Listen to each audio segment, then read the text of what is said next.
ಯಾಕೆ ಈ ಮಾತು ನಾನು ಹೇಳ್ತೀನಿ ಅಂದ್ರೆ, ಕಬ್ಬಿನಿಂದ ಯಾವತ್ತೂ ಇಥೆನಾಲ್ ಆಗ್ತದೆ ಅಂತ ಹೇಳಿ ನಾವು ಮನಸ್ಸಿನಲ್ಲಿ ನೆನೆಸಿರ್ಲಿಲ್ಲ.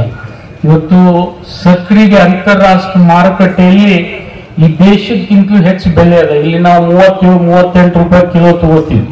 ಆದ್ರೆ ಇಲ್ಲೇ ಪಕ್ಕದ ಪಾಕಿಸ್ತಾನ, ಅಫ್ಘಾನಿಸ್ತಾನಕ್ಕೆ ಹೋಗಿರಿ 60 ರೂಪಾಯಿ ಅದ.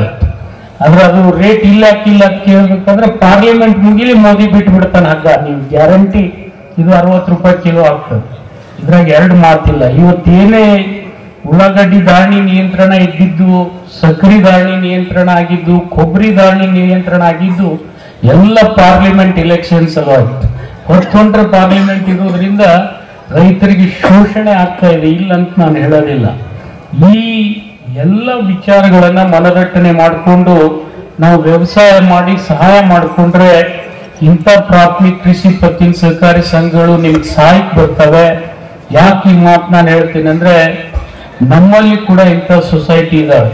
ನಮ್ಮ ಬಿಜಾಪುರ DCC ಬ್ಯಾಂಕ್ನಲ್ಲಿ ಒಂದು ಸೊಸೈಟಿ ಒಳಗೆ ಒಬ್ಬ ರೈತ ಹೋದ್ರೆ ನಾವು ಬೆಳೆ ಸಾಲ ಕೊಡ್ತೀವಿ, ಟ್ರ್ಯಾಕ್ಟರ್ ಸಾಲ ಕೊಡ್ತೀವಿ, ಹೈನುಗಾರಿಕೆ ಸಾಲ ಕೊಡ್ತೀವಿ, ಮತ್ತೆ ಏನಾದ್ರೂ ತೋಟಗಾರಿಕೆ ಮಾಡ್ತಿದ್ರೆ ಆ ಸಾಲ ಕೊಡ್ತೀವಿ.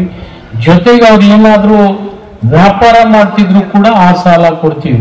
ನನಗನ್ನಿಸ್ತದೆ ನಿಮ್ ಸುಟ್ಟಟ್ಟಿ ಸೊಸೈಟಿಯಲ್ಲಿ ಕೂಡ ಅಂತ ಶಕ್ತಿ ಬರಲಿ ಅಂತೇಳಿ ಆ ಭಗವಂತನಲ್ಲಿ ನಾನು ಪ್ರಾರ್ಥನೆ ಮಾಡ್ತೀನಿ. ಈ ಸಂದರ್ಭದಲ್ಲಿ ಆ ಶಕ್ತಿ ಬಂದ್ರೆ ನಾವು ಯಾವುದೇ ರಾಷ್ಟ್ರೀಕೃತ ಬ್ಯಾಂಕ್ಗಳ ಮುಂದೆ ಕೈ ಒಡ್ಡುವಂತ ಸ್ಥಿತಿ ಬರಬಾರ್ದು. ನಮ್ಮ ರೈತರಿಗೆ ನಮ್ಮ ಗ್ರಾಮೀಣ ಭಾಗದಲ್ಲಿನೇ ಎಲ್ಲ ಸಹಾಯ ಸಹಕಾರ ಸಿಗ್ತದೆ.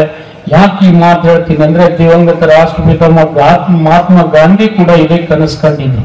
ಒಂದು ಊರು ಇತ್ತಪ್ಪ ಅಂದ್ರೆ ಅಲ್ಲಿ ಒಂದು ಗ್ರಾಮ ಪಂಚಾಯತಿ ಇರಬೇಕು, ಅಲ್ಲಿ ಒಂದು ಒಳ್ಳೆ ಸೊಸೈಟಿ ಇರಬೇಕು.